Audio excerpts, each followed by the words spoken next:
Salut tout le monde et bienvenue à Chef Boilard Cuit, épisode 15! Incroyable!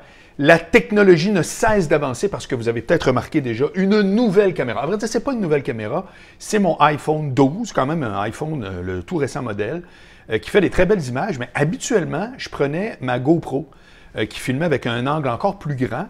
Et puis voilà, je n'étais plus capable de charger. Je ne sais pas ce qui se passe, il y a un petit bout là, qui va mal.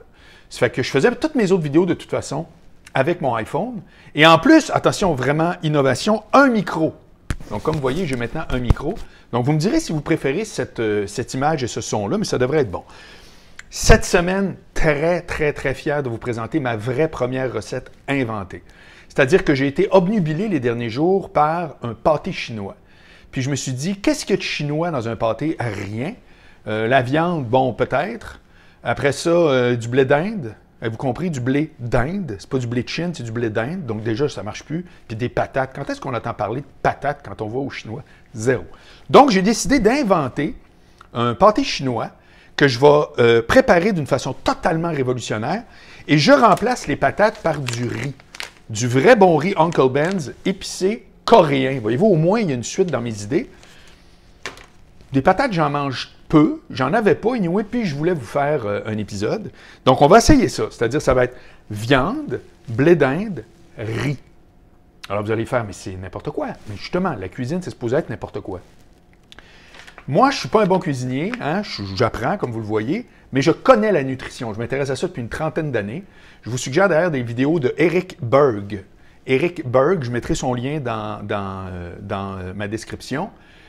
Il fait des courtes vidéos, c'est un médecin qui fait des courtes vidéos de 5 à 10, 12 minutes, gros max. Des fois, c'est même moins que ça. Puis ça explique tout, ça explique à quoi ça sert les vitamines, comment on brûle du gras, comment ça marche les muscles, avec un petit tableau, tout, qui est vraiment génial, le gars. Ça fait que je l'écoute souvent, puis je rafraîchis, si tu veux, mes connaissances, puis entre autres, il y a des fois où il m'en montre. Et donc, dans la section, je suis pas bon, mais je connais ça, il y a ce qu'on appelle des féculents. Des patates, c'est des féculents. Le riz, c'est des féculents. Ça fait partie de cette famille-là. Donc, tu peux remplacer un par l'autre, alors pourquoi pas? Donc, aujourd'hui, j'ai décidé donc de commencer par cuire. Tout ça va au four habituellement. Là, je vais faire ça dans la poêle et je vais finir au four dans un geste extraordinaire. Le truc de la semaine, les marinades. Regardez ce sac-là qui donne vraiment envie d'en manger. Hein? Miam, miam, miam. Sérieux, pour le look, c'est terrible. Mais qu'est-ce que je veux vous dire avec ça? C'est à quel point on fait des choses des fois juste parce que les autres le font. Puis on se dit, pourquoi on fait ça de même? Exemple, je fais des marinades maintenant, vous le savez. Je mélange tout. J'ai aucune recette. C'est au choix du chef, du miel, des graines de moutarde, de la sauce HP, n'importe quoi. C'est toujours un régal. Mon steak, la dernière fois, il était hallucinant. Ça veut dire, c'est la première fois que je regrette de ne pas avoir pris la recette de ma marinade. Je m'en souviens déjà plus le lendemain. Mais habituellement, on met ça dans un petit plat, tu sais, comme on voit tout le temps. Là, j'ai fait, attends une minute, là. Moi, quand j'arrive du Costco ou d'ailleurs, je prends mes viandes, puis j'y mets genre 3 ou 4 dans un Ziploc de même. Puis je les mets au congélateur. Puis là, je les sors. Puis là, ben, quand ils sont dégelés, j'en prends un, je fais une marinade avec, je la mange le lendemain, puis là, comme une chaîne de montage. Là, j'ai fait, c'est quoi l'affaire du plat? Eh bien, maintenant, je fais ma marinade dans le sac Ziploc, direct. Donc, ça veut dire, quand ma viande est décongelée, mettons, j'ai 3 poitrines de poulet, j'ouvre ça, je garoche n'importe quoi, je le taponne, je conviens qu'au look, c'est pas génial, mais pourquoi je ferais une étape de plus? La marinade dans le Ziploc. Vous l'aurez appris à Chef Boilard Cuit. Donc, maintenant, je vais donc faire, alors là, je fais chauffer cette poêle-là, je mets du beurre, et j'ai acheté au Provigo. D'ailleurs, il faut que je vous fasse une petite confidence. Je commence de plus en plus à préférer le Provigo qu'au IGA. Le IGA, il est ici au complexe des Jardins, puis le Provigo, il est en haut de la côte. Donc, dans tous les cas, c'est pas... c'est facile à aller, là. Mais je trouve que Provigo, ils ont du stock, même c'est étourdissant. Alors, est-ce que c'est tous les Provigo? Je ne peux pas dire que je fais une tournée, mais ils ont du stock, ils ont du stock, ils ont du stock. C'est vraiment, vraiment malade.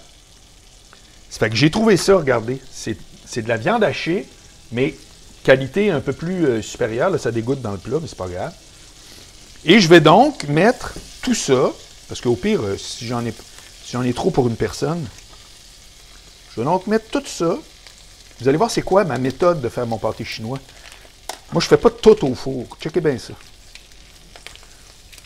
C'est que là, donc, ça marche-tu? Ah! Bon. Arc. OK. Bon. Donc, je vais faire cuire... Ah, ici, il y en a beaucoup. Je vais en avoir 2 fois. Je fais cuire donc la viande hachée de qualité, mais ça pourrait être n'importe laquelle. Je vous rappelle que quand vous faites des marinades, ce qui est hot,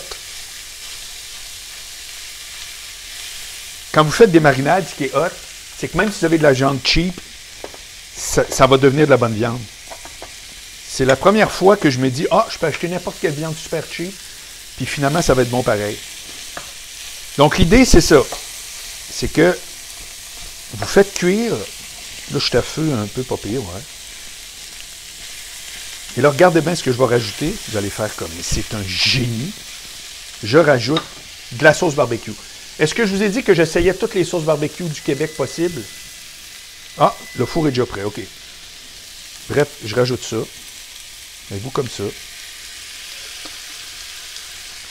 Ouais, j'essaie. À date, Barbecue Québec, c'est ma préférée. Ça vient de Québec. Ça s'appelle Barbecue Québec. Eux autres, ils font... Je pense que tu peux même... Je les avais reçus en studio au FM 93. Je pense que tu peux même leur demander de venir faire ton barbecue, puis en vendre. En tout cas, ça s'appelle Barbecue Québec. Vous irez voir. Ils sont vraiment géniaux. C'est 3-4 gars de Québec, je pense, qui ont fait ça, mais c'est super bon. Fait que là, ce que je fais, c'est ça. Voyez-vous, ça va vite. C'est que je fais cuire ma viande. Mon four est déjà prêt à 400. 400, chiffre magique, je vous l'ai dit. Laissez faire ceux qui vous disent 350, ça. 400. Tu joues avec le temps, mais tu te casses pas la tête. Là, ça fait un peu... J'ai comme de la misère à...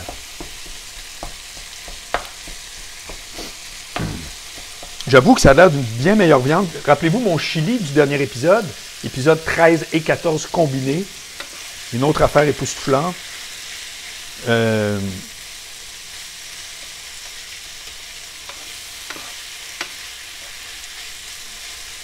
l'avais fait aussi, mais dans le wok, si je me souviens bien. Bon, alors, regardez bien ce que je fais. Parce que mettre ça au four, je me disais, il y a de quoi qui ne marche pas parce que le fromage va trop cuire. La viande va cuire, mettons, si je mets 420 minutes, d'après moi, ça aurait été correct, 20-25 minutes. Puis, c'est quoi du blé d'Inde? Oui, le blé d'Inde aussi, c'est vrai, parce que je fais mes légumes de même. Bref, c'est une idée que j'ai eue. Ça fait que vous me voyez venir, c'est que là, je vais mettre la viande dans le fond de mon plat qui va au four. OK? Puis quand ça va être fait, dans exactement, moi, je dirais 1 minute, je vais repartir le même principe avec le blé d'Inde. Et tout ça va aller au four pendant peut-être 10 minutes et encore. Et encore.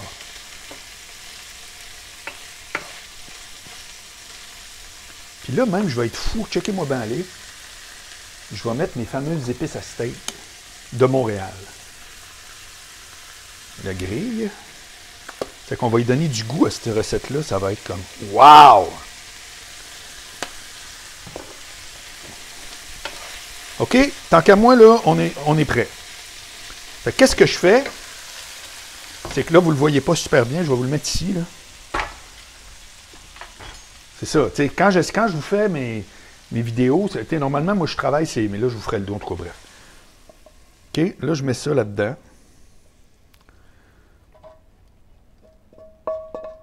Vois-tu, déjà, ça ne marche pas parce que le plat est trop grand. Ça ne marche pas en tout, mais j'aurais dû prendre le plus petit. J'en ai un petit. Mais comme moi, je ne fais jamais ça, j'apprends que là, c'est trop grand. C'est drôle. OK, j'égoutte. J'égoutte. Je le remets dedans. Là, pas besoin de remettre de beurre ni rien. OK. Miam, miam, miam. Savoureux.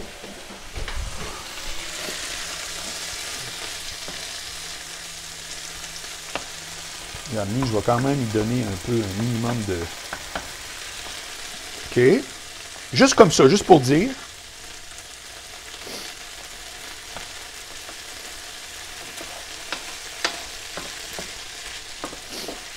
Alors, j'ai pris soin de ne pas prendre une canne. Je vais vous la montrer, là. Habituellement, je vous montre. Je l'ai jeté, en tout cas, c'est pas grave. Mais c'était pas juste blé d'Inde comme tel. C'était style méditerranéen. J'avais acheté ça pour me refaire un chili. Mais finalement, bon, bref. OK? Et là, je dépose. Comprenez-vous, là, comment je suis wise? Regardez. Qui peut demander mieux? Personne. Donc, là, j'ai ça. Ça look pas, là. Il ne faut pas me juger pendant que je le fais. C'est quand je goûte. Là, je mets ça 400 degrés. Ici. Je ferme mon rond. Puis je vais mettre 5 minutes. OK. Normalement, j'aurais dû mettre le fromage avant que ça aille dans le four. Je ne m'arrête pas à ces détails. Je vais le mettre après, puis il va fondre dessus. C'est tout aussi wise. Excusez-moi, vous ne m'aurez pas. Et là, je prépare mon riz. Mon riz... Bon, savez-vous quoi? Mon riz, normalement, je l'aurais mis au micro-ondes, mais là, vu qu'on jase, je vais le garder dans la poêle, garde, direct de même. Ça fait que je vais mettre une petite shot d'huile d'olive pour être sûr, parce que je ne sais pas si ça colle ou pas. OK, juste de même. Voilà. J'ouvre mon sachet. Puis là, je ne vais pas en mettre au complet. Je vais mettre à peu près la moitié. Ouais, à peu près la moitié. Donc, là, il est comme moitié sec. C'est pas de très bonne idée non plus. C'est la première fois que je ne fais pas cuire ça au micro-ondes. Donc, à date, là, ça regarde moyen. Ça regarde moyen.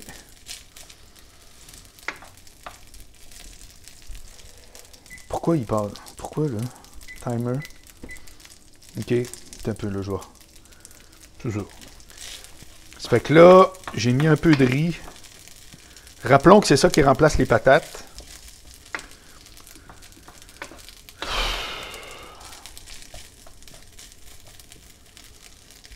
Ouch. Là, une gosse. C'est zéro une bonne idée, là, franchement.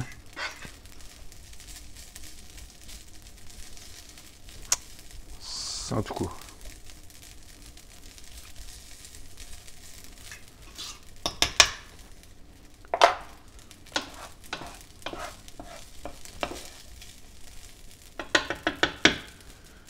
OK, on va le laisser les dernières minutes, puis je reviens.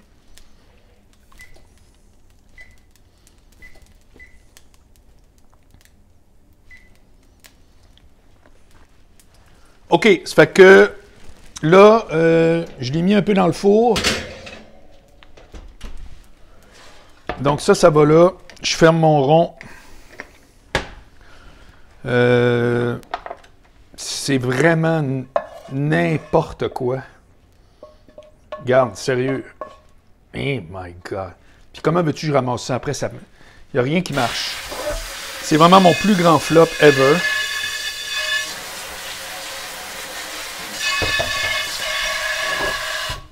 Là, je vois vraiment, je vais quand même le finir. J'ai dit que je le ferais. Je vais le finir, je vais mettre mon fromage.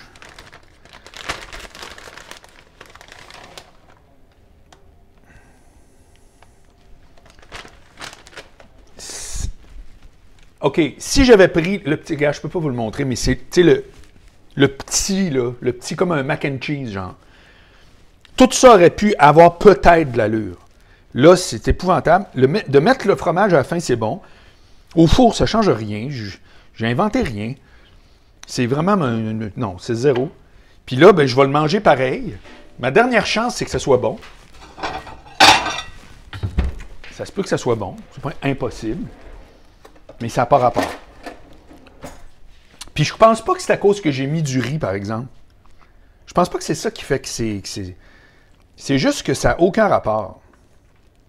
C'est pas pour rien qu'il y a des cours de cuisine, hein? Vous savez que je vous ai jamais dit pas besoin de cours de cuisine. Regarde, tu sais, je veux dire, c'est quoi ça? Dans le fond, ça n'a rien d'un pâté chinois. Il a fallu que j'appelle ça autre chose. Maintenant, la viande, je l'ai épicée toute, c'est que ça peut être quand même intéressant.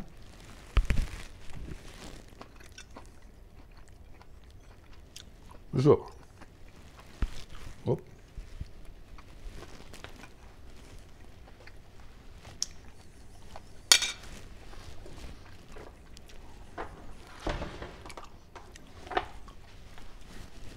C'est n'importe quoi, tu sais. Ce que j'ai appris cette semaine, c'est que j'ai pas le temps d'inventer. Ça va être un bon lunch. Il n'y a rien qui est assez cuit. C'est un désastre. C'est pas le temps d'inventer. Faut que je prenne... La semaine prochaine, là, je vais prendre des ingrédients d'une vraie recette, mais je vais les twister comme moi, je pense. De dire, oh non, je fais ça, je remplace ça, moi... Immense désastre, flop, immense. Mais merci quand même. Salut, à la prochaine.